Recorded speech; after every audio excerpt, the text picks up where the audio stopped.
Sobat CS Media, ketemu lagi balik sama Sari Puspita dan aku masih ada di podcast yang sepertinya baru-baru ini banyak sekali yang kepo. CS Media Podcast, solusi informasi Anda. Dan kali ini masih dikunjungi dan bareng sama kita ada Pak Hartoyo, Sekretaris Kecamatan Udari Jasa. Halo Pak, apa kabar? Baik bener ya ini ya? Bener ya? Kayaknya akhir-akhir ini Udah sibuk, seger, HP-nya juga kayaknya akhir-akhir ini sibuk ya Pak? Banyak yang nanya. Ya, oke. Tapi daripada nanti banyak yang nanya dan belum tentu jawabannya itu betul, alangkah baiknya kita akan gabung sekarang nih di podcast yang hari ini, yang ketiga kalinya ya Pak ya. Kita akan lanjutkan pembahasan kita yang kemarin yang masih seputar tentang tata kelola anggaran di AK. Tapi nih di episode sebelumnya ini Pak Hartoyo kan berkali-kali sudah menjelaskan secara runtut nih tentang kelola anggaran di AK itu dalam hal bidang pertanian kali ini, dari mulai muncul usulan dan sampai yang kemarin kita bahas, sampai tragedi dan misteri ya kan Pak? Sampai situ ya Pak kemarin ya. Tentang hilangnya atau bisa dibilang dialihkannya dana 1 miliar yang masih menjadi tanda tanya. Nah, pertanyaannya sebenarnya kapan sih Pak persisnya untuk anggaran di AK ini cair? Iya, terima kasih Mbak Sari ya atas atensi, dan kami juga mengucapkan terima kasih sekali kepada para pemirsa dari sahabat CS Media. Dan ini yang kali ketiga kita berjumpa dengan sahabat CS Media. Yang sesi yang pertama dan kedua itu kaitannya dengan sesi perencanaan. Dan sesi ini sesi yang paling menarik karena ini sudah anggaran cair. Nah, yang cair-cair ini memang menarik. Kapan Pak? Pencairan anggaran di AK ini kami lakukan pada tanggal 27 Mei 2022. Itu ada mekanisme juga yang harus dilalui. Pada intinya diawali dari SK Bupati berkaitan dengan penerima bantuan. Untuk tahapan pencairan di AK itu ada 3 tahapan, yaitu termin 1 sebesar 25% dari anggaran, kemudian termin 2 ada pencairan sebesar 40%, dan yang termin ketiga 35%. Jadi bukan sekali brek 8 miliar tapi bertahap. Yang kami salurkan pada termin pertama sebesar 1 miliar 600-an juta. Itu nanti terpakai untuk pembangunan lumbung di 8 lokasi, sebagaimana yang sudah kami ceritakan pada sesi-sesi sebelumnya. Dan tahap yang kedua, untuk pembangunan itu nanti juga bukan sekali tahapan, ada 2 tahapan. Karena rencana kami sejak awal memang untuk termin 1 dan termin 2 itu khusus untuk pembangunan lumbung, kemudian yang untuk termin ketiga untuk pembelian barang untuk isi lumbung. Oke, nah setelah DAK cair nih Pak Hartoyo, apakah kemudian timbul permasalahan di lapangan atau seperti apa nih setelah dana ini cair? Ya ini Mbak yang menarik di situ. Karena sebagaimana sudah kami ceritakan di sebelumnya bahwa permasalahan itu bermula karena sopir tidak punya SIM. Nah, inilah ya, kembali ke SIM lagi. Ke analogi itu. Iya, analogi sopir ini siapa punya SIM yang keluarkan SIM? Kalau saya lebih tertarik bikin masalah ya. Terus gimana Pak? Yang pelanggaran itu kan sudah terjadi nih, ya kan? Jadi terjadi karena pembiaran. PPKOM itu tidak punya sertifikat. Kemudian dari pengawas lapangan juga agak abe dengan pekerjaan. Akhirnya ya terjadi masalah.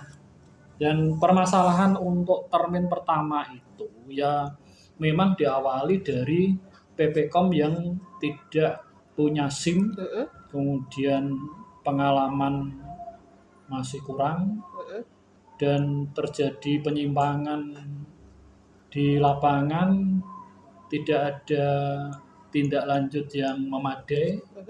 Kemudian pada saat direview oleh inspektorat juga di ACC, itu artinya kan kesalahan-kesalahan yang terjadi di lapangan itu kan istilahnya menjadi salah kaprah.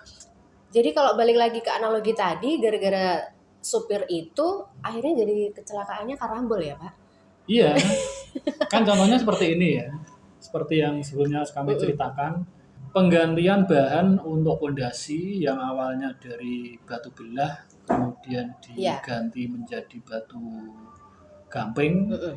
batu hubung istilahnya, yang berakibat kepada perubahan jumlah anggaran. Anggaran yang seharusnya 20 juta hanya dilaksanakan 6 juta.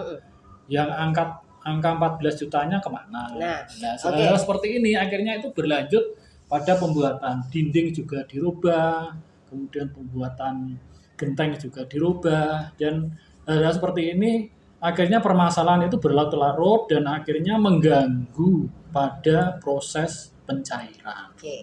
Kalau sekarang kita mundur nih, saya coba mundur untuk menyoal tentang kemana dana 1 miliar yang isunya kan dialihkan. Oke, kita pakai bahasa dialihkan deh, nggak hilang deh ya. Karena sebenarnya kan dana itu ada, cuman entah kemana gitu, dialihkan. Ini masih tanda tanya kan Pak. Nah sementara itu DAK cair sendiri melalui beberapa tahapan. Nggak bisa yang langsung brek kata Pak Hartoyo ya. Harus ada tahap 1 dan 2. Nah ini bisa dijelaskan nggak sih untuk penggunaan uang termin 1 terus ke termin 2 ini bagaimana sebenarnya Pak? Harusnya bisa diantisipasi dong. Ya ini kami ulangi lagi ya. Itu kita mundur ke 1 miliar itu Pak? Ya yang 1 miliar itu memang kesalahannya di perencanaan. Jadi kalau kita kembalikan ke tupoksi, itu sebenarnya tupoksinya nggak hanya yang bertanggung jawab itu dinas, OPD, tetapi juga Bapeda. Bapeda itu kan yang menangani perencanaan. Jadi peralihan dari Dinas Ketahanan Pangan ke Dinas Pertanian ada kaitannya dengan perencanaan di Bapeda. Dan masalah peralihan dari lumbung ke pekerjaan yang lain itu juga atas persetujuan dari Bapeda. Namun dalam kaitan ini kita nggak menyinggung itu. Kita menyinggung yang anggaran 8 miliar saja. Terus yang 8 miliar itu terjadi penyimpangan di pembangunan, kemudian akibat dari penyimpangan di pembangunan itu akhirnya berimbas ke dinas-dinas terkait, yaitu dalam hal ini adalah tapi inspektorat yang pertama, yang kedua ke DPPKAD, inspektorat dalam kaitannya dengan review yang tidak cermat, kemudian DPPKAD kaitannya dengan dokumen pencairan yang bermasalah. Nah, kalau dijelaskan sebenarnya mungkin persyaratannya tuh sudah sangat jelas ya Pak ya. Tapi ternyata sebenarnya pencairan tahap 2 ini kan ringan secara syarat-syaratnya udah jelas. Masih saja terindikasi ada sesuatu yang lalai. Penyimpangan. Nah, ini letak lalainya itu di titiknya kalau misalnya kita buat titik tuh di mana sih Pak? Ada kaitannya sama apa nih? Kalau kita lihat di lapangan semua ada kesalahan. Karena ketidakcermatan tadi. Nah, yang bisa dijelaskan secara jelas mungkin Pak Hartoyo, letaknya ada di mana nih Pak? Mungkin secara prosedur ada yang ternyata bisa lolos karena apa? Ada berkasnya maksud mungkin. Kami gini Mbak, terus yang namanya inspektorat itu kan melihat dokumen. Ya, nah ini mungkin ada salah-salah di dokumen Pak. Yang awalnya salah, kemudian oleh inspektorat tidak dikoreksi, tidak diralat, dan akhirnya dokumen itu diloloskan untuk persyaratan pencairan di DPPKAD. Kemudian dari dokumen yang salah ini oleh DPPKAD juga tidak dikoreksi dan akhirnya anggaran berikutnya cair. Nah ini yang agak ajaib ya Pak. Yang melanggar aturan. Ya. Kemudian yang lebih mungkin jadi yang hangat di apa ini Pak? Topik ini yang pencairan kedua. Ini apa? Surat sakti kah? Ya seperti yang sudah kami sampaikan tadi, untuk persyaratan pencairan kedua itu adalah diawali dari pembuatan konsep surat perintah bupati. Nah ini kejadiannya nanti yang akan sangat menarik, di mana saat itu terjadi hal-hal yang menurut kami agak riskan dan konyol. Dalam hal ini, pada saat pengajuan pencairan kedua, itu selain dokumennya tadi yang berasal dari inspektorat itu juga bermasalah, kemudian untuk dokumen pengajuan surat bupati itu juga bermasalah. Kan yang terjadi saat itu, kami selaku PPTK membuat draft usulan surat perintah pencairan dari bupati itu terjadi pada bulan Agustus tahun 2002. Jadi kami selaku PPTK itu mengajukan draft pencairan ke bupati ada 2. Yang pertama itu adalah nota pengajuan konsep naskah dinas. Kemudian yang kedua surat yang pokok yaitu surat perintah pencairan anggaran. Konsep yang kami ajukan saat itu adalah sebesar 3.766.000.000. Oke.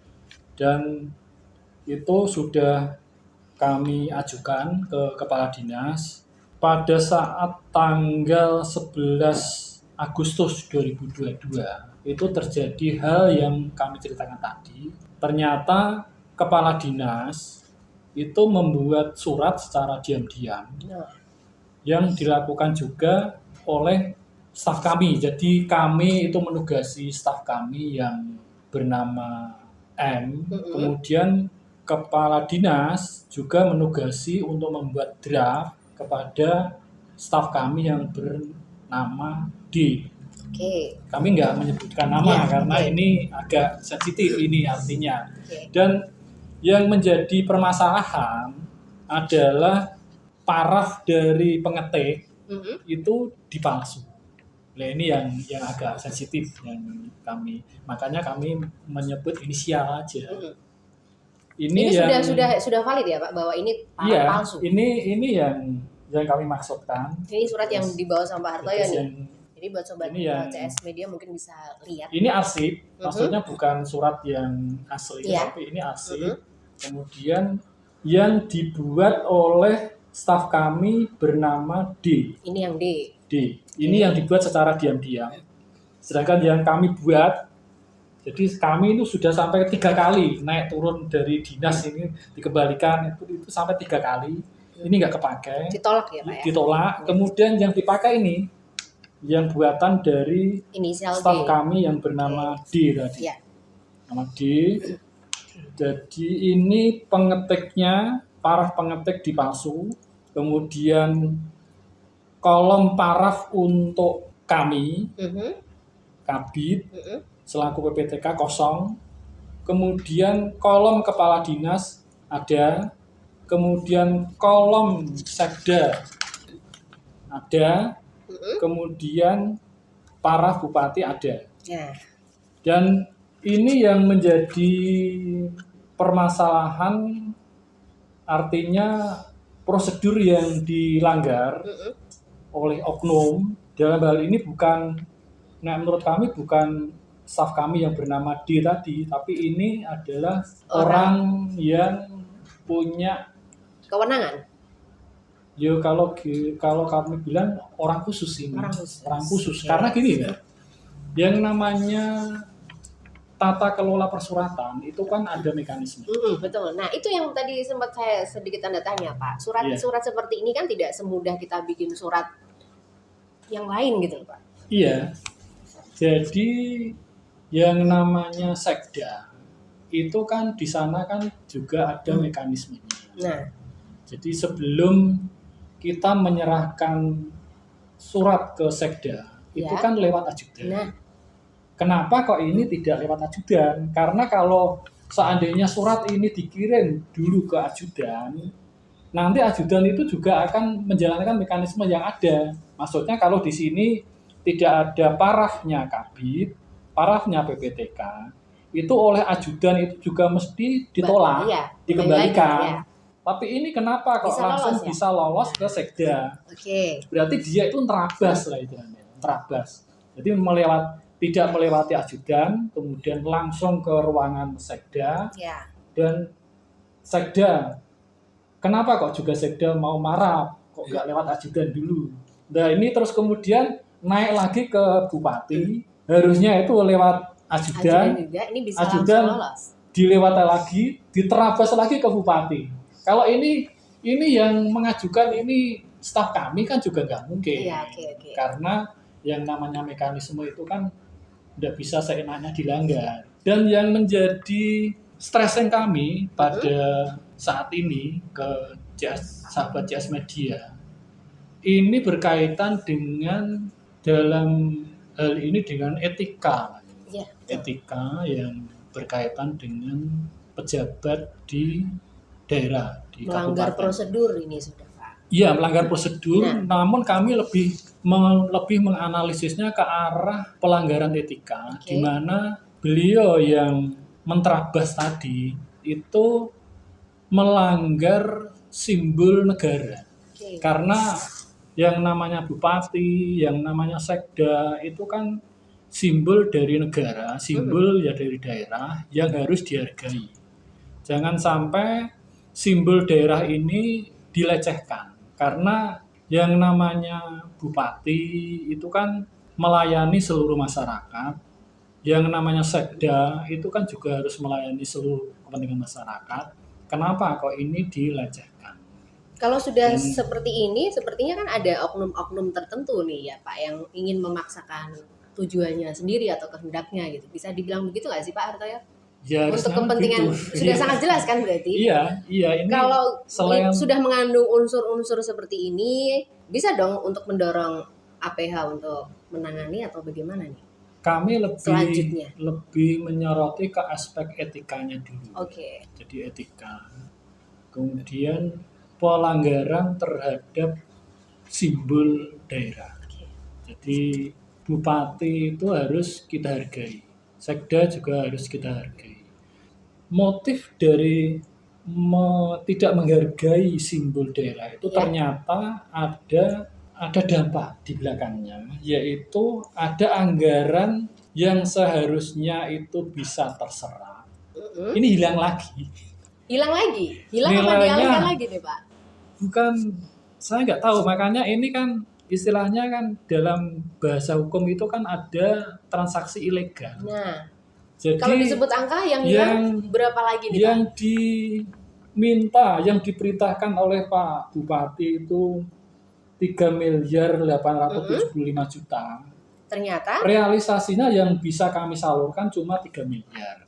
sekitar Jadi 800 juta. ada 810-an juta yang Entah kemana lagi. entah kemana. Makanya ini kan kami sebut sebagai sebuah transaksi keuangan ilegal. Oke. Karena yang seandainya ada pihak-pihak yang bisa mencairkan uang 810 juta itu dasarnya dari apa? Karena kan untuk mencairkan itu kan yang dijadikan dasar kan surat ini, Betul. surat perintah bupati ini. Kenapa kok tidak bisa cair? Ini yang jadi permasalahan yang sudah masuk ke ranah hukum. Oke. Karena ini ada uang yang istilahnya terjadi transaksi ilegal. Makanya ini kami harapkan menjadi perhatian bagi aparat penegak hukum, karena tidak mungkin seseorang itu mencairkan tanpa adanya dasar dari surat perintah bupati. Ya. Itu. saya kira Sementara itu yang suratnya bisa. juga masih tanda tanya Suratnya kenapa bisa jumlahnya tembus ya. 3.800, uangnya adanya juga Nah. 3 miliar. Oke, di pertemuan yang ketiga bareng sama Pak Hartoyo ini kalau ibarat drakor nih, ini plotnya itu gitu, loh gitu. Iya. Nggak tahu nanti ada episode keempat dan seterusnya Pak. Iya. Aduh, Nanti jadi ada yang lebih menarik lagi. ada yang lebih menarik lagi. Kalau misalnya untuk sobat CS Media pengen komentar juga bisa, tinggalkan jejaknya langsung aja nanti. Mungkin penasaran atau mau ngobrol juga bisa nanti ya. Mungkin ada masukan-masukan yang kita pasti akan tampung dengan sangat baik. Oke? Sepertinya semakin menarik nih untuk episode hari ini Pak Hartoyo. Sebelumnya saya mau ucapin terima kasih sudah berkunjung lagi di studio CS Media ya Pak ya. Sehat ya Pak? Alhamdulillah. Jangan stres-stres Pak. Enggak. Nanti episode berikutnya akan tambah bikin stres sepertinya ya. Yang kalau boleh disimpulkan sih untuk episode ini plotnya masih masih akan jadi tanda tanya lagi, tapi sedikit udah ada terang benderang sedikit lah ya Pak ya.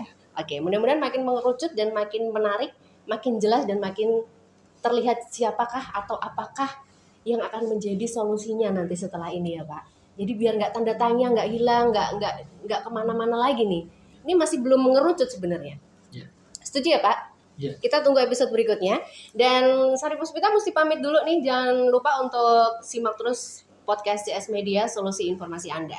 Jika tidak bisa menjadi yang utama, jadilah yang berbeda.